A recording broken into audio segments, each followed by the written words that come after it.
Old Smoke. You've got Simple Vapor Company, Twin Spired. I'm trying to remember the rest of them. I'll be sure to go around to each of them. You've got the Refuge. You've got Fusion Box Mods are here. You got Simply E-Juice, Evolve Vapors, Lifeline Vapor, SM Vapors, GI Juice. So I think there was 17 or 18 of us. So now, is Brent here from the Refuge? Brent is here. He is actually here. He's inside the little room here to the right. I'm looking forward to meeting him. That's one of the juices that I first started on. So I have to ask you, sure, because you and I talked about it a little bit, and I haven't had a chance to check it out yet. Talk to me about the NASCAR sponsorship. NASCAR sponsorship last year was really fun. We got the opportunity to sponsor Josh Wise, the 98 car last year. We flew out to Kansas for that sponsorship, and we got to spend the whole weekend with Josh. We were on the car hauler. We got to hang out with Phil Parsons, who's the owner. It just became as a dumb luck thing, and it just worked out in our favor that he was able to get the sponsorship dollars down to pretty much next to nothing. Okay. For us, it was a large chunk, but if you look at the great scheme of things, right? It was next to nothing what Dale or Junior would charge. Sure. They believed in our local business. They believed in what we were doing.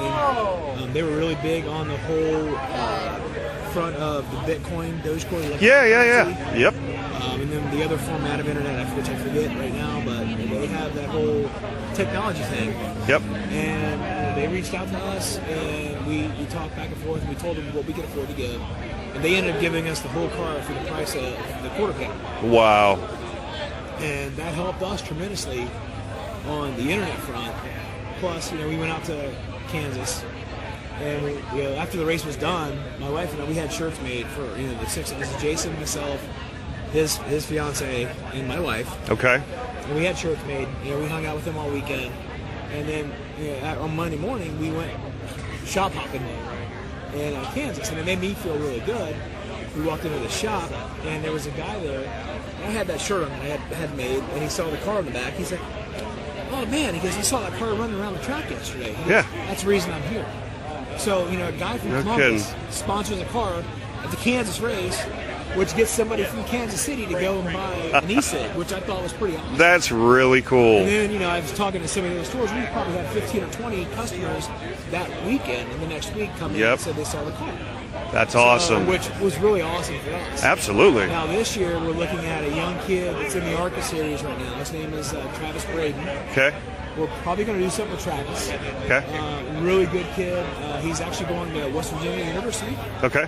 To be an engineer, but he's also a racer. Cool. So he wants to help us the old-fashioned way, as he put it. Okay. He's like, "Hey, you help me, I help you." We've never talked dollars. Right. Sure. He just wants the handshake support. And if we latch on with this kid, which he is a phenomenal race car driver, he's going to take us to the Sprint Cup Series. That's awesome. Which is awesome for us. Yeah. So he's been phenomenal, and it's just such a nice young man. It's kind of refreshing to see that nowadays. There's so much corporate bullshit going on. Oh yeah. Bull stuff. Right.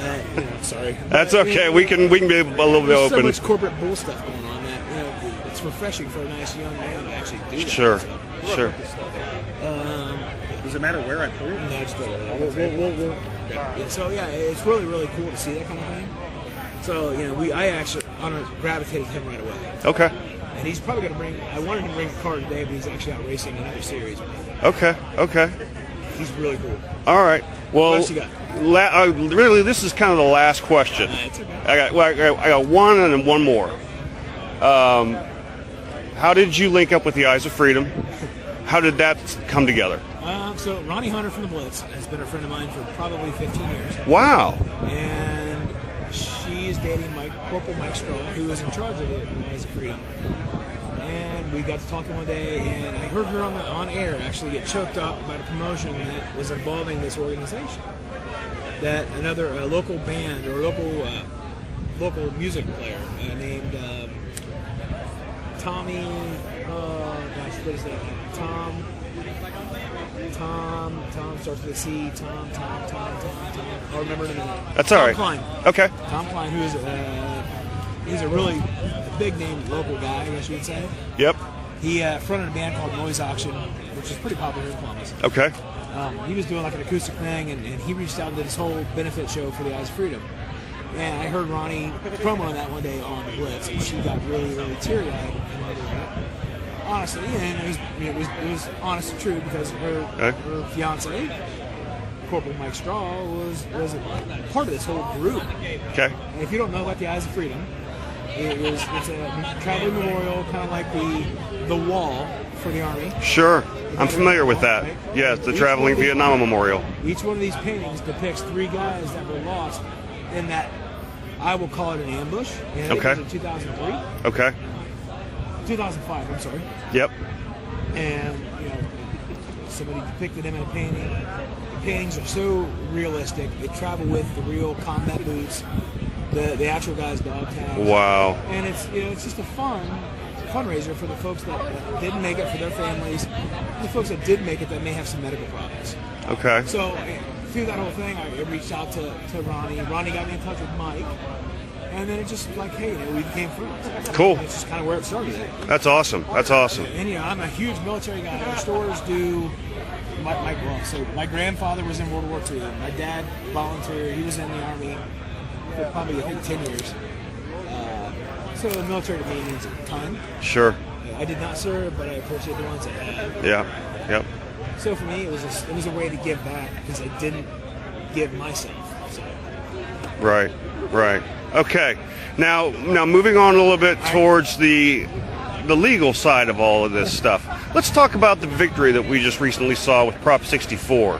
What does that mean for you, for Vapor Station, and what is Vapor Station's involvement, or what has Vapor Station kind of done to help support the movement of saying no to House Bill 64 and towards spreading education and awareness about the dangers of analog cigarettes is what they're called now, just tradable tobacco cigarettes versus, it's common sense, obviously, but, I noticed one of the things when I first came into Vapor Station that there was all kinds of information and literature about Prop 64 and who you could call and what you could do, and so talk about that a little bit. So Prop 64 actually was a good opportunity for us to get back in front of the representatives that a year ago I had met when I started the political action committee that I had when we were fighting against the governor's tax proposal, which he was trying to charge 98% wholesale tax for all the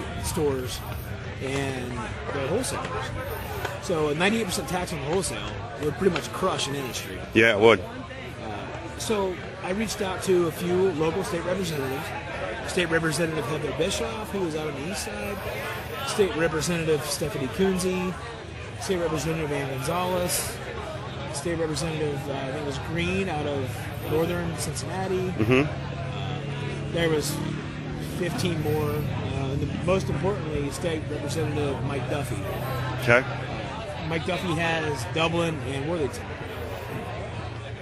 Mike sat down with us, understood our passion, understood the reason why we were there. Yep. Introduced me to some of the other reps. Right. And also helped me handcraft a response to the governor's bill. Okay. To where we actually got it shot down last year. So when it came back up this year, I reached out to Mike again, and we talked, and Mike helped us basically block that tax. And us and then Alt Smoke started their own group called the Ohio Vapor Trade Association. Okay. So they were down meeting with those folks. I was down meeting with those folks. Okay. I'd canceled the political pack and just started doing it myself. Between the two of us, we were able to, I feel able to successfully block, which we did. Right. Now we've got to worry about what they're going to do with it now that it's went through finance. It got blocked, and it's going back to the House Ways and Means for a week. Comes back to finance again next week. And as long as they don't add it back in, I think the Senate will leave it alone. Okay. If the Senate doesn't leave it alone, add something to it, then we've got another fight on our hands again. Yep. But Representative Duffy also sits on the Finance Committee, and Representative Duffy was actually here for about an hour today. Oh, no kidding. Yeah. Okay. Unfortunately, you missed him, but yeah, he was Right. here. Okay. He just wanted to come back to support me because I supported him a couple different times. That's great. That's really, really great. Mike is a great guy, and I'll tell you what, if you live in Worthington, with Dublin, you are damn lucky you have him to support you. Unfortunately, his term is over this year. Okay. But he has informed me he is going to run for Senate. Okay. So Cool. For us as a Highlands, Okay. that's fantastic. That's awesome. So for the people that live in Dublin and Worthington, I feel bad because they're going to lose Mike Yeah. locally, but Mike's always going to be there. He is Okay. a great guy. And I would just say that he's got something that, this is off topic, but he's got something called, I forget the name of it, but there's a thing going around right now that the city of Columbus has the ability to go into local school districts like Southwestern and tell them that we're going to take this money from you. Yep. And I think it's fair is fair. I think is what it's called. Fair is fair. Okay. I believe. And Mike's totally against that. Mike thinks that the money should stay in the local districts. Yep. Cheryl Grossman, who's representative in Southwest Columbus, Yep. she has Southwestern City Schools in her area, which is a huge. Really, she's against it, which makes no sense. Right. Other than the fact that I personally think she's running against Mike. Yeah. So I think she's trying to cause rift. Right. I got you. But so Yep. so, Sounds like it. Yeah, personally, Mike is a great guy, and whatever happens, happens. But you all need to support. We all need to support Mike. And Right. Support the local, keeping the local monies in the local school districts. Yep. Columbus has been failing the citizens for years. Yep. Look at the test results. Look at the attendance issue. And why should we give them more money that they don't deserve because they're not policing their own situation? Right. Let the Right. local districts police their own and use that money to stay inside the Yep. districts. Yep. So maybe we don't have to do pay for play. Right. We shouldn't let Columbus control pay for play. Right. And right now, that's kind of what's happening with this. Gotcha. Gotcha. That's a whole different conversation, but that's why I like Mike. Mike's a realist. Right. And he supports people that support him, and he definitely is an advocate for us. Right. So is Representative Coonsey, so is Representative Bischoff. So, I mean, there's a bunch of Representative Green that really believe in this industry, and it is for the good. So, That's awesome. if you have those folks, please keep them in office if you can. Okay. Which is awesome. All right. Cool. All right. Two more. Here's a quick one, Okay. and then the last one. So this one I'm going to ask you because I'm afraid Jerry's going to be a little bit modest about it. Talk to me about Jerry's involvement with Vapor Station. I mean, it seems like her name's on it, and every time I see her, she's running, and working her tail off. Talk to me about her role and her involvement and the significance that of her footprint in Vapor Station. She's very, very modest, like you said. She says I do everything, but she honestly is the brains behind a lot of it. I tell her what I tell her what I'm looking for, and I ask her to find this stuff. And she does it, and she goes out and finds what's hot, what's new. She helps me control the relationships with our suppliers, but she also takes care of the staff like family. Right. I'm there. They all know to come to me, but she's like the nurturing figure that Sure. everybody's kind of gravitates to because she's just got that genuine personality. Right. Right. To me, she drives me to make the business better. Yep. And she'll tell you differently, but she honestly is the reason Vapor Station, in my opinion, is here. I wanted to give her an option to help me have a business, and she took that option and made it successful because it's really all her. The care she puts into the liquid, because it has her name on it, she's proud of it. Yep.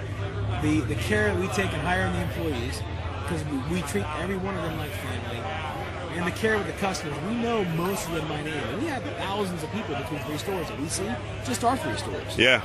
Yep. And it's just the belief that she's instilled in the quality and the consistency and the friendliness that she does. Yep. It's not me. I'm just a face out here because I'm the guy that likes to be out front. Right. She doesn't like it, but I'm the person that's out here. And Okay. It's not, just like with Jason. Jason's the real reason Vapor Station is here as a whole. Yep. But he pushes me out there because I'm not afraid to talk. Right. As you know, I'll sit here and talk, all day long. But it's really her and him Yep. that the reason that we're here and we're so successful is Jason's ideas, his drive, his forethought, the way she creates stuff and takes care of people, and her thought and her caring is why we continue. That's awesome. That's awesome. She's amazing. Yeah, she is. She is. She And you are protected too. me. Both of you guys are really. You should have a lot of pride. You should be very proud for She's awesome. all the things you guys both have I accomplished. love her to be. So, last question. All right. What's the future for Vapor Station? What's next? What can we expect to see in the next 12 months? For me specifically, you're probably going to see a Vapor Station Crafts and Drafts. If you turn around and focus on that new sun sign, Yeah. that's probably going to be a Vapor Station Crafts and Drafts where you're going to be able to come in, buy your local e-liquid, your local mod, buy food, buy your local craft, bring it in from Nasty's. Okay. We're also looking at a couple of locations. I know that Jason's got a couple opening up in Center now. Probably going to expand into West Virginia. And who knows? I mean, there's endless opportunities. There's could be as many as 10 stores in the next year. That's awesome. But for us, it's going to be very selective for her and I. Sure. I want this spot because Frank's been amazing to us. Frank owns Nasty's. Yep. And we think the partnership of craft beer, food, and vape go well together. Yep. Plus, it will help separate people from getting offended by vape in their food. Right. Versus hanging out with vape. Right. It Yep. would just be an enhancement to what Exactly. Nasty's already has here, which is an amazing following. Yep. So we just want to help them enhance it. That's great. That's great. That's all.